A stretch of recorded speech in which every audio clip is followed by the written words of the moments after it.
بسم اللہ الرحمن الرحیم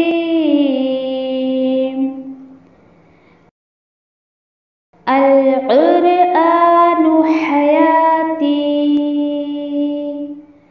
The Quran is my life, the way to connect with Allah subhanahu wa ta'ala.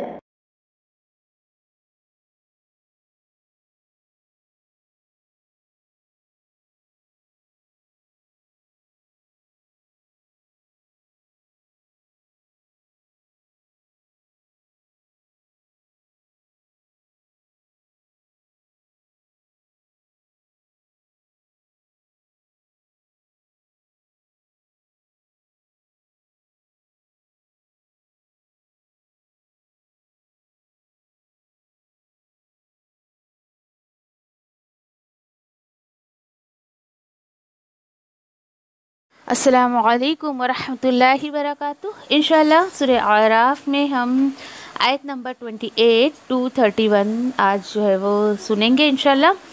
اور مزید وہی لباس کے تعلق سے باتیں چل رہی ہیں کہ اللہ سبحانہ تعالیٰ نے لباس کے بارے میں اور کیا فرمایا ہے. انشاءاللہ دیکھتے ہیں. اعوذ باللہ من الشیطان الرجیم. بسم اللہ الرحمن الرحیم. وَإِذَا فَعَلُوا فَاحِشَةً قَالُوا وَجَدْنَا عَلَيْهَا آبَاءَنَا وَاللَّهُ أَمَرَنَا بِهَا. قل إن الله لا يأمر بالفحشاء أتقولون على الله ما لا تعلمون. اور جب وہ کرتے ہیں کوئی بے حیائی کے کام تو کہتے ہیں کہ ہمارے باپ داداؤں کو ہم نے اپنے بڑوں کو اسی پر پایا، یعنی ایسا کرتے بھی پایا ہے اور اللہ نے حکم دیا ہے ایسا کرنے کا. اے نبی کریم صلی اللہ علیہ وسلم، بے شک اللہ، آپ ان سے کہہ دیجئے بے شک اللہ ہرگز حکم نہیں دیتا ہے بے حیائی کا. کیا تم کہتے ہو اللہ پر وہ بات جس کا تمہیں کوئی علم نہیں ہے. آیت نمبر 29. قل امر ربی بالقسط وَأَقِيمُوا وُجُوهَكُمْ عِنْدَ كُلِّ مَسْجِدٍ وَادْعُوهُ مُخْلِصِينَ لَهُ الدِّينَ كَمَا بَدَأَكُمْ تَعُودُونَ. اے نبی کریم صلی اللہ علیہ وسلم، آپ ان سے کہہ دیجئے حکم دیا مجھے میرے رب نے انصاف پر رہنے کا، اور یکسو کرو تمہارے چہرے کو یکسو کرو، قائم رکھو ہر سجدے کی عبادت کے وقت، اور دعا کرو اسی سے خالص کرتے ہوئے اسی کے لیے دین کو، یعنی صرف اللہ کو پکارنے کا حکم اللہ نے دیا ہے. جس طرح اس نے پیدا کیا تم کو پہلی مرتبہ تم دوبارہ اٹھائے جاؤ گے. آیت نمبر 30. فَرِيقًا هَدَى وَفَرِيقًا حَقَّ عَلَيْهِمُ الضَّلَالَةُ إِنَّهُمُ اتَّخَذُوا الشَّيَاطِينَ أَوْلِيَاءَ مِن دُونِ اللَّهِ وَيَحْسَبُونَ أَنَّهُم مُهْتَدُونَ. مگر انسانوں میں ایک گروہ ہدایت پر رہا اور ایک گروہ حق ہو گئی، ثابت ہو گئی اس پر گمراہی. کیوں گمراہی ثابت ہوئی؟ کیونکہ انہوں نے بنایا شیطان کو اپنا اولیاء، شیطان کو اپنا ولی بنایا، اولیاء بنایا اللہ کے سوا سے، اللہ کو چھوڑ کر، اور وہ سمجھ رہے تھے کہ وہ ہدایت پر ہیں. اللہ اکبر. آیت نمبر 31. یا بنی آدم خذوا زینتکم عند کل مسجد وکلوا واشربوا ولا تسرفوا انہ لا یحب المسرفین. اے آدم کی اولاد، لے لو، اختیار کرو تم اپنی زینت کو ہر عبادت کے موقع پر، ہر سجدے کے موقع پر، اور کھاؤ اور پیو اور نہ حد سے آگے بڑھو، بے شک اللہ نہیں پسند کرتا ہے حد سے بڑھنے والوں کو۔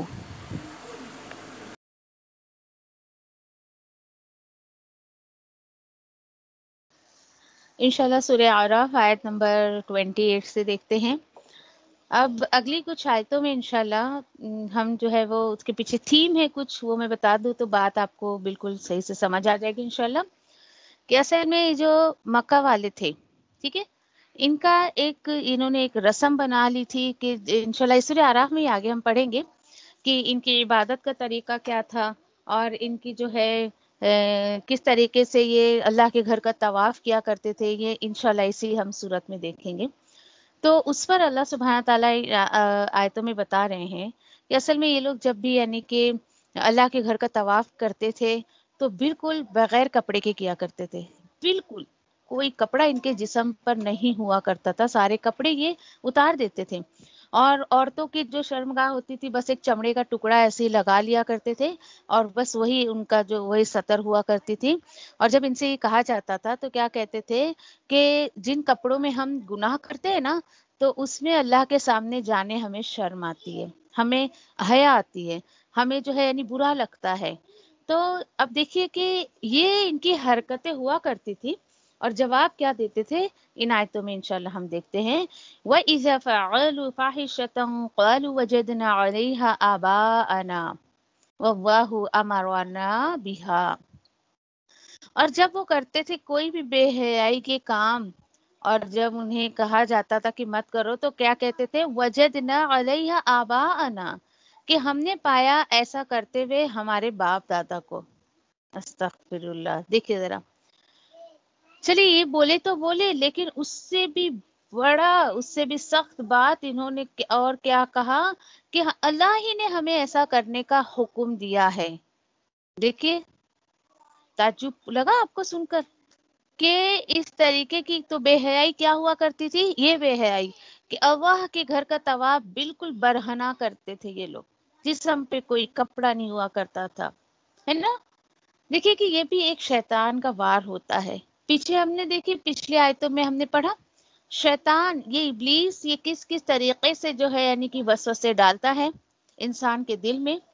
اور یہ بھی کچھ لوگ کہتے نا، او ہو بھائی حجاب کرنا تو ہمارے خاندان میں ہی نہیں تھا، ہماری نانی نے کبھی نہیں کیا، ہماری ماں نہیں کرتی ہے، ہماری تو بڑی بہنیں نہیں کرتی ہیں، ہم کیسے کریں، ہمارے تو سسرال کا ہی مجاز نہیں ہے کہ حجاب کریں، بھائی ہمارے گھر میں تو فل سلیوز کا کوئی رواج نہیں ہے، ہم تو ہاف سلیوز ہی پہنتے ہیں، اور ڈھیلے ڈھالے کپڑے تو ہم سوچ ہی نہیں سکتے، ہمارے بالکل یہ ہمارے کلچر کے خلاف ہے، آپ نے بھی ایسی باتیں سنی ہوں گی، کہ ہمارے باپ دادا اس طریقے سے جو ہے وہ کیا کرتے تھے۔ اچھا دوسرا ایک بڑے مزے کی بات دیکھیں کہ کہیں اگر انہوں نے یہ چیز کو پڑھ لیا کہ اللہ تعالیٰ بولتے ہیں رشتے ناتوں کو جوڑ کے رکھو، ہے نا، صلہ رحمی کرو، تو صلہ رحمی اور رشتے ناتے جوڑنے کا یہ لنک کہاں جوڑتے ہیں وہ لوگ کہ باپ دادا کے کلچر کو زندہ رکھو، باپ دادا جو نے کیا ہے اس کو کرتے رہو، یہ اس اللہ کی اس بات سے جوڑتے ہیں کہ مطلب کہ اللہ تعالیٰ تو بولتے ہیں نا کہ خاندان کو ملا کر رکھو، جوڑ کر رکھو، تو بھائی خاندان کو ملا کر جوڑ کر رکھنے کا تمہیں یہی جو ہے یہ بدعتی کام ملے یا اللہ کو ناراض کرنے کے کام ملے کہ کرو تم بے حیائی اور باپ دادا کا نام لگاؤ، اپنے نفس کے دین پر تمہیں چلنا ہے اور باپ دادا کا نام لگانا ہے، اور اس سے بڑی بات نعوذ باللہ یہ کہتے ہیں کہ اللہ نے ہمیں اس کا حکم دیا ہے۔ دیکھیے آپ کا بھی ایسے لوگوں سے سابقہ پڑتا ہوگا کہ جب ایسی ایسی دین کا نام لے کے یا ایسے ہی کچھ بھی باتیں آپ نے بھی سنی ہوگی نا، او ہو بھائی ایسا اللہ نے کہا ہے، اس کے رسول نے کہا ہے، دور دور تک جب تحقیق اس کی جائے تو دور دور تک اس کا نام و نشان نہیں ملتا ہے۔ تو آپ سوچئے کہ آج بھی انسان اللہ پر کتنی جو ہے وہ ایسی جھوٹ باتیں باندھتا ہے۔ حیرت کی بات ہے، انسان کو خوف آنا چاہیے کہ اللہ کا نام لے کر وہ ایسی ایسی باتیں کرتا ہے۔ تو اللہ سبحانہ تعالیٰ ان کی بات کا جواب دے رہے ہیں، قُلْ إِنَّ اللَّهَ لَا يَأْمُرُ بِالْفَحْشَاءِ، آپ انہیں جواب دے کہ بے شک اللہ ہرگز نہیں وہ حکم دیتا ہے بے حیائی کے کاموں کا۔ اتقولون علی اللہ ما لا تعلمون، کیا تم کہتے ہو اللہ پر وہ بات جس کا تمہیں علم نہیں ہے؟ دیکھیے یہ بہت بڑی بات ہے، انسان کو حساب دینا پڑے گا۔ اللہ سبحانہ تعالیٰ نے جو بات نہیں کہی ہے، نعوذ باللہ اللہ سبحانہ تعالیٰ کا نام لے کے وہ ایسی ایسی باتیں کرتا ہے۔ تو خوف آنا چاہیے انسان کو کہ جو چیزیں دین میں نہیں ہے، نہ کتاب میں ہے، نہ سنت میں ہے، اور نعوذ باللہ اللہ اور اس کے رسول کا نام لے لے کر ایسے ایسی باتیں کرتا ہے، خوف آنا چاہیے لوگوں کو۔ دیکھیے آپ کے اندر ایک شعور آنا چاہیے اللہ کے کلام کو سمجھنے کے بعد۔ پہلے کوئی کچھ بھی آپ کو بول کر چلا جاتا تھا، دین کا نام لے کے آپ سے کام کروا لیتا تھا، لیکن اب آپ کو بہت الرٹ رہنا ہے۔ آپ کو اپنی فکر ہونی چاہیے، آپ کو حشر کی قبر کی فکر ہونی چاہیے اپنی، کہ کیا بنے گا میرا، کیا ہوگا میرا۔ یوں ہی اگر دین کا نام لے کر آپ سے کوئی کام کرنے کو کہے تو دلیل مانگ لیں آپ، اور کوئی آپ گناہ کا کام نہیں کر رہے کسی سے دلیل مانگ کے۔ اکثر ایسے لوگوں کو لوگ کہتے ہیں بڑی بدتمیز ہو گئی، تو بولے ٹھیک ہے بھائی ہم بدتمیز ہی صحیح ہیں، لیکن میں اپنی آخرت کو خراب نہیں کرنا چاہتی ہوں۔ ویری پولائٹلی آرام سے آپ ان سے دلیل مانگے، آپ کو ثبوت مل جاتا ہے، لیکن صحیح کتاب و سنت سے۔ یوں ہی نہیں ایسا بس کسی انسان نے لکھ دیا تو بھائی یہ روایت مل گئی ہے، بہت تحقیق کریں، اسپیشلی دین کے تعلق سے۔ تو دنیا کے تعلق سے اتنا نہیں بھی آپ کرو گے ٹھیک ہے، پھر کچھ لوگ سوال اٹھاتے ہیں کہ پھر اتنے جو نہیں ڈیولپمنٹ ہو رہا ہے، یا پھر اتنا چیزیں جو ایجاد ہو رہی ہیں، کیوں اس کو استعمال کرتے ہو، نئی نئی چیزیں دنیا میں نکل رہی ہیں۔ تو دیکھیے اس کی پرمیشن تو اللہ سبحانہ تعالیٰ خود دیتے ہیں، کہ اللہ سبحانہ تعالیٰ سہولت دیکھتے ہیں، تمہاری سہولت ہے دنیا کی چیزوں میں تو آپ اس کو استعمال کر سکتے، لیکن دین کے معاملے میں بہت زیادہ الرٹ رہنا ہے آپ کو، کیونکہ اس کا تعلق واقعی آخرت سے ہے۔ دین کے معاملے میں، کتاب و سنت کے معاملے میں بہت زیادہ کیئرفل رہنے کی ضرورت ہے۔ چلیے یہ لوگ جو کرتے ہیں انہیں کرنے دیں، لیکن مجھے اور آپ کو کیا حکم ملا ہے؟ وہی حکم ملا ہے جو اللہ سبحانہ تعالیٰ نے نبی کریم صلی اللہ علیہ وسلم کو دیا۔ قل، آیت نمبر 29 میں دیکھیں، قل امر ربی بالقسط، آپ فرما دیجئے حکم دیا گیا ہے مجھے کہ میں انصاف پر رہوں۔ مجھے انصاف پہ رہنے کا حکم دیا گیا ہے، ٹھیک ہے۔ چلے اب انصاف کیا ہے دیکھتے چلیے۔ بات یہ ہے وَأَقِیمُوا وُجُوهَکُمْ، اور میں کیا کروں؟ قائم رکھو۔ اللہ سبحانہ تعالیٰ نے حکم دیا ہے کہ قائم رکھو تمہارے چہرے کو ہر مسجد کی جگہ پر، ہر سجدے کی جگہ پر۔ اس کا مطلب کیا ہے؟ کہ تم جو ہے صرف اور صرف اللہ کی عبادت کرو، تم اپنے آپ کو جو ہے وہ بالکل یکسو ہو کر سیدھا رکھو سجدے کی جگہ پر اپنے آپ کو، اور جو ہے وہ پکارو اسی کو، کس کو؟ صرف اللہ کو پکارو، خالص کرتے ہوئے اسی کے لیے دین کو۔ ساری باتوں کا خلاصہ ہو گیا کہ ہمیں صرف اور صرف سجدہ اللہ کے سامنے کرنا ہے، اللہ کے لیے کرنا ہے، اور کسی کو نہیں کرنا ہے۔ ہمیں صرف وہی مخلص دین جو نبی کریم صلی اللہ علیہ وسلم کو دے کر بھیجا گیا اسی کو فالو کرنا ہے، اس کے علاوہ کسی کو فالو نہیں کرنا ہے۔ اللہ سبحانہ تعالیٰ بتا رہے ہیں کما بداکم تعودون، اور بھولو مت جس طرح اس نے تمہیں جو ہے وہ پہلی دفعہ پیدا کیا ہے تم دوبارہ اٹھائے جاؤ گے۔ یہاں یہ بات کیوں آ گئی؟ یہ ہے دیکھیے اپنی فکر۔ اللہ سبحانہ تعالیٰ بول رہے ہیں تم دوسروں کے چکر میں پڑ کے، دوسروں کی باتوں میں آ کر اپنی آخرت مت خراب کرو۔ لوگ تو تمہیں جو ہے نہ جانے کس کس طریقوں پہ چلا کر جو ہے وہ تمہاری آخرت کو خراب کر دیں گے، اور بھولو مت کہ تم آج لوگوں کی باتوں میں آ کر اللہ کو ناراض کرتے ہو، رسول کی سنت کو چھوڑتے ہو، لیکن تمہیں میرے پاس اکیلا ہی آنا ہے۔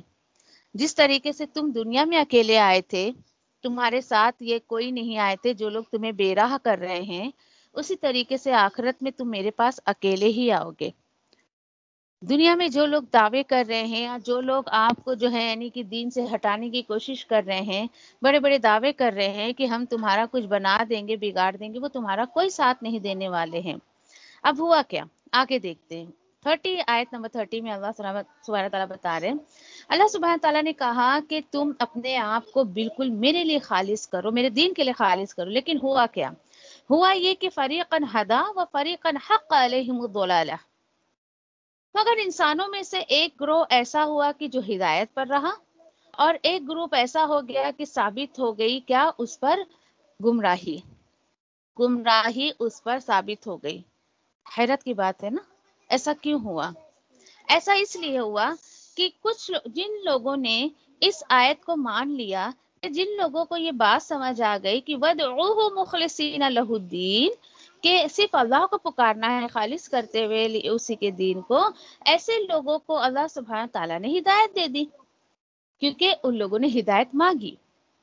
دیکھیے دنیا میں نہ جانے کتنے لوگ ہیں، سارے لوگ اللہ سبحانہ تعالیٰ بتاتے ہیں کہ میں چاہتا تو سارے لوگوں کو ایک ہی طریقے پر توحید پر ہی رکھ دیتا، پھر کیوں اللہ سبحانہ تعالیٰ نے سب لوگوں کو ایک ہی طریقے پر نہیں رکھا؟ تو اس کے پیچھے ریزن کیا ہے کہ ان کو ہدایت کی طرف نہیں ہے۔ اس آیت پر دیکھیں کہ جتنے لوگ سنیں گے یا جو لوگ اس کو پڑھیں گے، اللہ سبحانہ تعالیٰ ان کے دل میں ہدایت کی طرف رکھ دیں گے۔ ہو سکتا ہے کہ اللہ سبحانہ تعالیٰ ان کو ہدایت کے راستے پر جو ہے وہ پہنچا دیں۔ ٹھیک ہے، چلیے دوسرا جو گروپ تھا اس پر دلالت یعنی کہ اس پر جو ہے گمراہی جو ہے ثابت ہو گئی۔ کیوں؟ اللہ سبحانہ تعالیٰ نے ریزن بھی بتایا بھائی، انہم اتخذوا الشیاطین اولیاء من دونہ، یہ تھا اصل میں ان کا جرم۔ کیوں ان کے اوپر جو ہے گمراہی چسپا ہو گئی؟ کیونکہ انہوں نے شیطان کو اپنا اولیاء بنا لیا تھا، نعوذ باللہ، اپنا اولیاء بنا لیا تھا، اپنا ولی بنا لیا تھا، اپنا کارساز بنا لیا تھا، من دونہ ہی، اللہ کے سوا سے۔ اللہ کو چھوڑ کر کسی اور کو اولیاء بنانا گمراہی کے راستے کو کھولنے کا سامان ہے۔ یہ مسلمانوں کو بات سمجھ کیوں نہیں آتی ہے؟ کیوں انسان جو ہے مسلمان آج اللہ کو چھوڑ کر کسی اور کو ولی بناتا ہے اور گمراہی کے راستے پر چلتا ہے؟ آپ صلی اللہ علیہ وسلم نے کہا ہر گمراہی آپ کو جہنم تک پہنچائے گی۔ دین میں نیا کام بدعت گمراہی ہے، گمراہی آپ کو جو ہے وہ جہنم تک لے جانے کے لیے کافی ہے۔ اَيَحْسَبُونَ أَنَّهُمْ مُهْتَدُونَ، یہ بھی دیکھی سونے پہ سہاگا، یہ بھی بڑے کمال کی بات ہے، اور وہ سمجھ رہے ہیں کہ وہ ہدایت پر ہے۔ آپ کو آج اپنے آس پاس میں اپنے سماج میں بالکل یہ آیت کیا فٹ نظر آتی ہے ہوتے ہوئے؟ آپ ایسا ماحول دیکھتی ہیں؟ ہمیں بہت دیکھنے کو ملتا ہے۔ اللہ کو چھوڑ کر کسی اور کو ولی بناتے پھر رہے ہیں، ولی تو گلی گلی بنا کے رکھا ہے آج مسلمانوں نے۔ اللہ سبحانہ تعالیٰ خود کہہ رہے ہیں سورہ اعراف کی آیت نمبر 30 میں، مجھے چھوڑ کر کسی اور کو ولی بنا لیا، کسی اور کو اولیاء بنا لیا، اور خود کو بڑا ہدایت یافتہ سمجھتے ہیں۔ یہ میں نہیں کہہ رہی ہوں، اللہ سبحانہ تعالیٰ کہہ رہے ہیں وَيَحْسَبُونَ أَنَّهُمْ مُهْتَدُونَ، یہ اپنے آپ کو بڑا ہدایت یافتہ سمجھتے ہیں۔ ایسا نہیں لگ رہا آپ کو کہ آج مسلمانوں کے ایک گروہ کی سائیکو یہاں پہ کھولی جا رہی ہے، ان کا سارا پول کھولا جا رہا ہے یہاں پر، اور ان سے جب کہو یہ اور خود کے بڑے دعوے کرتے ہیں، کام تو سارے اللہ اس کے رسول کی مخالفت میں کریں گے، اور کہتے ہیں ہم خود اپنی زبان سے کہتے ہیں بھائی ہم ہدایت یافتہ ہیں، اور جس کو کتاب و سنت پہ چلتے ہوئے دیکھیں گے ان کو بلکہ گمراہ کہتے ہیں، ان کو بلکہ وہ راہ سے ہٹے ہوئے کہتے ہیں۔ تو دیکھیے کہ فیصلہ اللہ سبحانہ تعالیٰ خود اپنی کتاب کے ذریعے کر رہے ہیں۔ آج دیکھیے کہ اگر مسلمان اس آیت کو سمجھ جائے تو اس کے لیے آنکھ کھولنے کے لیے ایک آیت ہی کافی ہے۔ دیکھیے پورا قرآن اللہ کی طرف سے ہدایت کا سورس ہے، آج تمام انسانوں کے لیے، صرف مسلمانوں کے لیے نہیں، لیکن کبھی کبھی ایک آیت کسی انسان کے لیے کافی ہو جاتی ہے کہ اللہ سبحانہ تعالیٰ اس کے لیے ہدایت کا سورس بنا دیتے اس آیت کو۔ کتنی کلیئر بات ہے، دیکھیے بہت ہی کلیئر بات ہے۔ گمراہی کا سورس شیطان کو ولی بنانا، اور شیطان کا ولی کون؟ اللہ کو چھوڑ کر جس کو بھی تم ولی بناؤ گے اصل میں تم نے شیطان کی پیروی کی۔ آیت نمبر 31 میں اللہ سبحانہ تعالیٰ بتا رہے ہیں، اور ان کا جو ایک پیچھے جو بات بتائی گئی کہ اللہ سبحانہ تعالیٰ تو یہ کہہ رہے ہیں کہ تم جو ہے سیدھا رکھو اپنے آپ کو عبادت کے لیے، ٹھیک ہے۔ پیچھے ہم نے دیکھیے کہ لباس کی بات پڑھی، جب یہ رکوع ہم نے شروع کیا تھا تو لباس کی بات کی تھی ہم نے۔ چلیے انشاءاللہ دیکھتے ہیں اور مزید لباس کے بارے میں اللہ سبحانہ تعالیٰ کیا بتا رہے ہیں۔ یا بنی آدم خذوا زینتکم عند کل مسجد، اے بنی آدم، جہاں پہ بنی آدم آئے تو کان آپ کے کھل جانے چاہیے کہ اللہ سبحانہ تعالیٰ مجھ سے کہہ رہے ہیں کہ الحمدللہ میں بھی آدم کی اولاد ہوں، الحمدللہ۔ کیا فرما رہے اللہ سبحانہ تعالیٰ مجھ سے؟ اختیار کرو تم اپنی زینت ہر عبادت کے موقع پر۔ دیکھیے ہر مسجد کے پاس سے مراد کیا ہے؟ ہر سجدے کی جگہ پر آدمی نماز میں سجدہ کرتا ہے، تو یہاں پر مراد ہر نماز میں تم اپنی زینت لے لو۔ زینت اصل میں یہاں پر کپڑے کو کہا گیا ہے، ڈریس کو کہا گیا ہے، کہ پیچھے جو میں نے آپ کو بات بتائی نا کہ جب یہ اللہ کے گھر کا طواف کیا کرتے تھے، یہ اہل مکہ کا یہ بہت رواج ہوا کرتا تھا، بالکل برہنہ. تو یہاں پر اللہ نے حکم دے دیا، خضو، یہ حکم میں جاتا ہے، امر میں جاتا ہے، لے لو، اختیار کر لو تمہاری زینت. بہت خوبصورت پوائنٹ ہے اگر انسان اس کو سمجھ جائے. آج دیکھیے کہ زینت ہم جو ہے وہ زیادہ تر تو کسی پارٹی میں جا رہے ہیں، شادی بیاہ میں جا رہے ہیں، یا پھر کچھ فنکشن ہے، تبھی ہم بہت اچھا ڈریس اپ ہوتے ہیں نا. جبکہ اللہ سبحانہ تعالیٰ بول رہے ہیں تمہاری ڈریسنگ نماز کے وقت بڑی بہترین ہونی چاہیے. اور بالکل اس کے اپوزٹ آج حال ہے مسلمانوں کا کہ نماز کے وقت کے اپنے لباس کو بالکل احتیاط نہیں کرتے ہیں کہ کیسا لباس انہوں نے پہنا ہے، وہ پاک ہے یا نہیں ہے، وہ خوبصورت ہے یا نہیں ہے.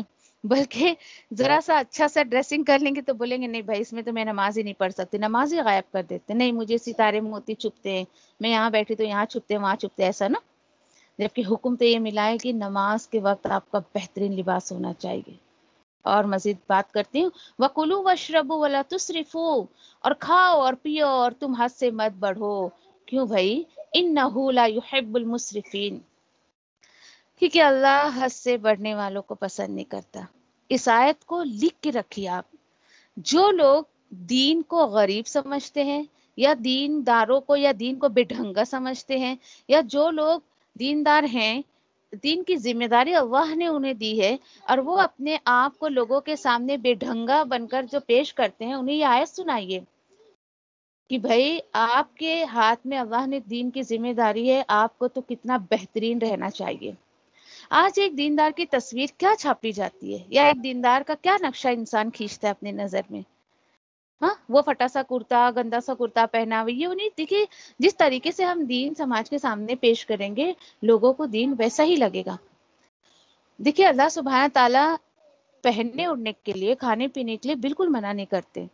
آج لوگوں نے تقوی کے نام پر پتہ نہیں کیسے کیسے ڈریسز پہننے لگے، اور نہیں، تقوی کے نام پر کھانا پینا لوگوں نے چھوڑ دیا ہے.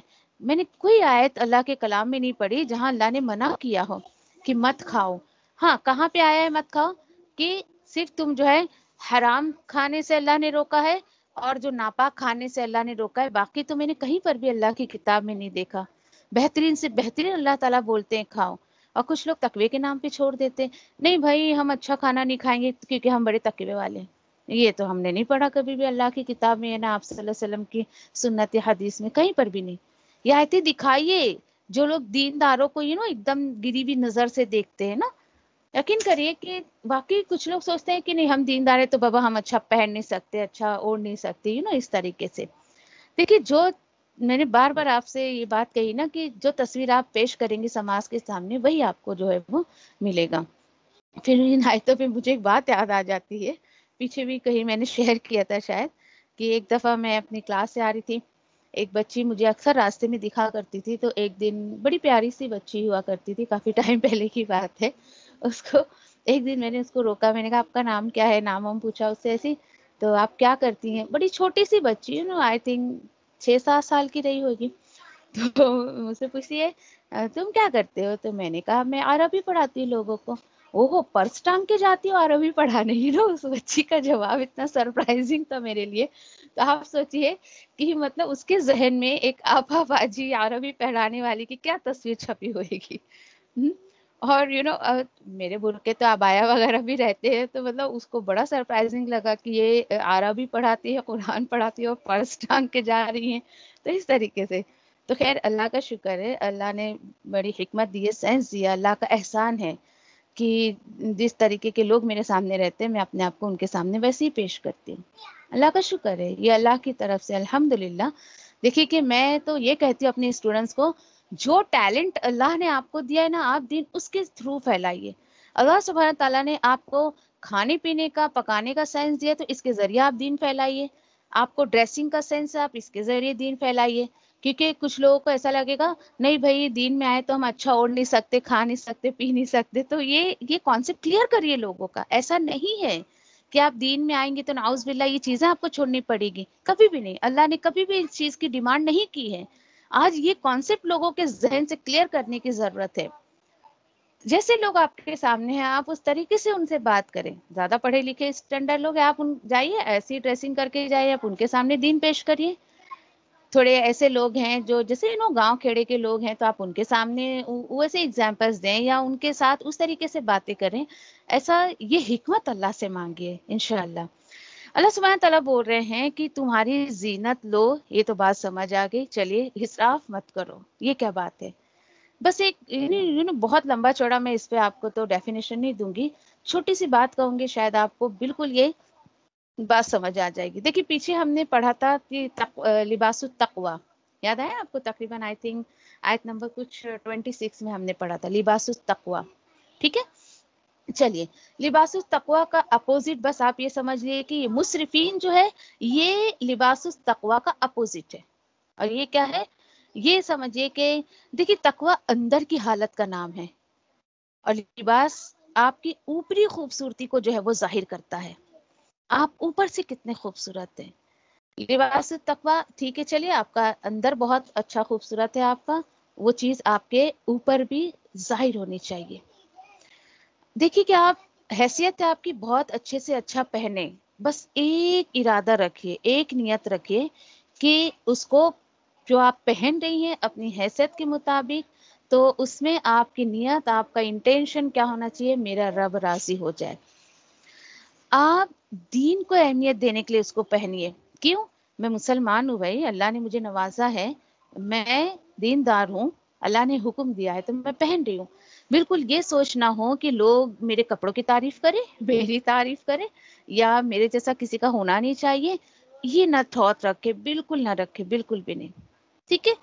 اب اسی طریقے سے دیکھیے کہ ایک ایگزامپل میں آپ کو تو شاید دونوں بات واضح ہو جائے. جیسے سمجھیے کہ بہت سمپل سی ایگزامپل کہ دیکھیے ہم جب پیزا کھاتے ہیں تو چلیے پیزا ہم بنا رہے ہیں, تو پیزا کا جو بیس ہوتا ہے نا وہ ایک دم ڈیسنٹ ہونا چاہیے, سافٹ ہونا چاہیے, تاکہ کھانے میں مزہ آئے, ہے نا.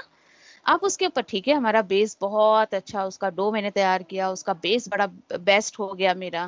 ٹاپنگ آپ کچھ بھی کر لیں اچھے سے اچھا, آپ اس کے اوپر چکن کی ٹاپنگ کرے, اس کے اوپر کریم کی ٹاپنگ کرے, جو بھی آپ کو ٹاپنگ کرنا ہے, خیر وہ کچھ میٹر نہیں کرتا ہے. وہ کتنا بھی خوبصورت دکھے اور کھانے میں اگر وہ ذرا بھی ہارڈ ہوگا تو آپ کو مزہ آئے گا؟ بھائی میں تو کھاتے نہیں, جو لوگ کھاتے ہیں شاید انہیں پتا ہوگا. میں ان سب چیزوں کو ویسے اوائڈ کرتی ہوں. لیکن یہ ہے کہ جو کھاتے ہیں ان کے منہ سے میں نے سنا ہے بیس اگر سافٹ ہے تو پھر بڑا مزہ آتا ہے, ایسا. سیم تھنگ آپ اپنے اوپر اپلائی کریں, سیم تھنگ.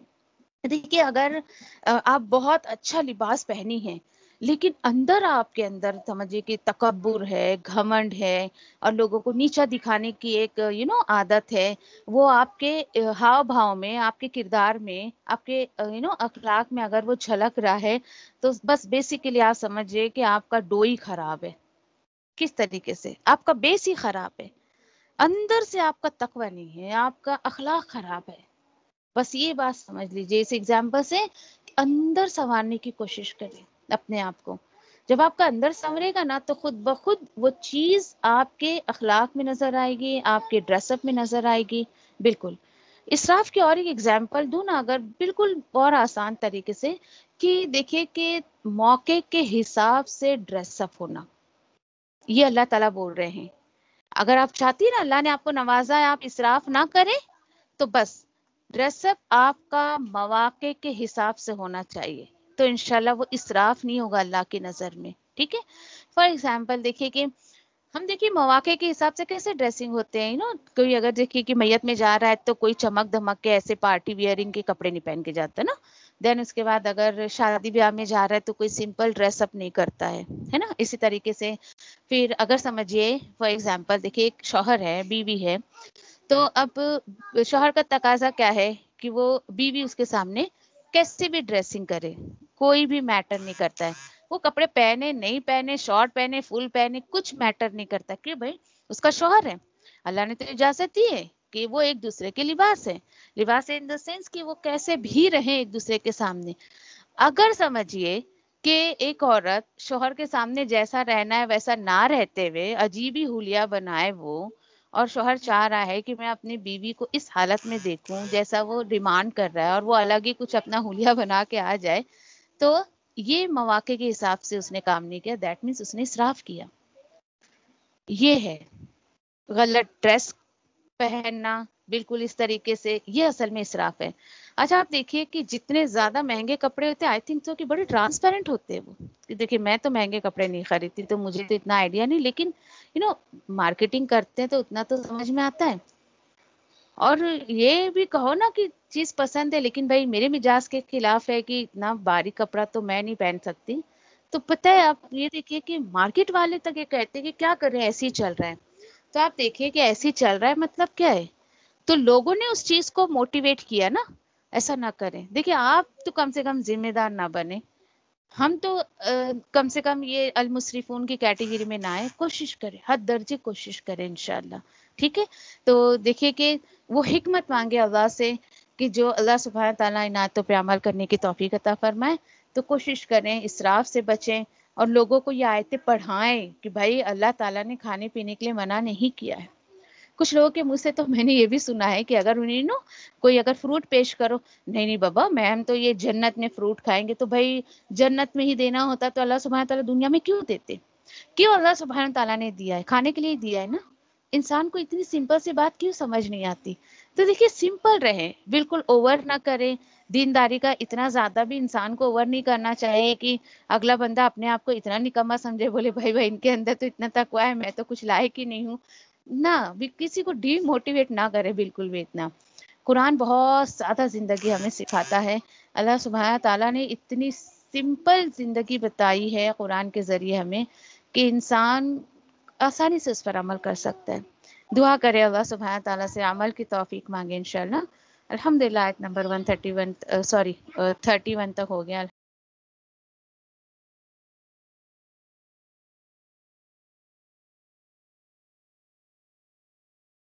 ابا میں تیری رحمت کی امیدوار ہوں، پھر مجھے ایک لمحے کے لیے بھی میرے نفس کے حوالے نہ کر اور میرے سب حالات سنوار دے، کیونکہ تیرے سوا کوئی معبود نہیں ہے۔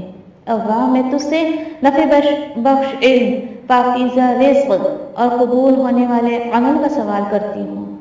اے ابا مجھے فائدہ دے اس کے ساتھ جو تو نے مجھے سکھایا ہے، اور مجھے سکھا جو میرے لیے فائدہ مند ہو، اور میرے علم میں اضافہ فرما دے، آمین۔ اے ابا میرے گناہوں کو بخش دے، میرے گھر میں وسعت فرما اور میرے رزق میں برکت عطا فرما۔ اے ابا مجھ پر میرے بڑھاپے کے قریب اور میرے عمر کے خاتمے تک اپنا رزق کشادہ کر رکھنا۔ اے ابا میری کفایت کو اپنے حلال کے ساتھ اپنے حرام سے بچا اور مجھے اپنے فضل سے اپنے سوا ہر کسی سے بے نیاز کر دے، آمین یا ربی۔ اے ابا جو رزق تو نے مجھے عطا کیا ہے اس میں مجھے قناعت اور برکت عطا فرما اور مجھے ہر غائب ہونے والی چیز کا بدلہ بھلائی کے ساتھ عطا فرما، آمین یا رب العالمین۔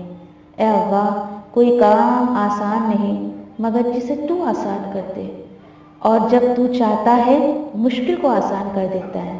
اے ابا ان دعاؤں کے ساتھ میں سب سے دعا کرتی ہوں کہ تیری کتاب کو سمجھنا ہم پر آسان کر دے، تیری کتاب کو سمجھ کر اس پر عمل کرنا ہمارے لیے آسان کر دے انشاءاللہ، آمین یا رب العالمین۔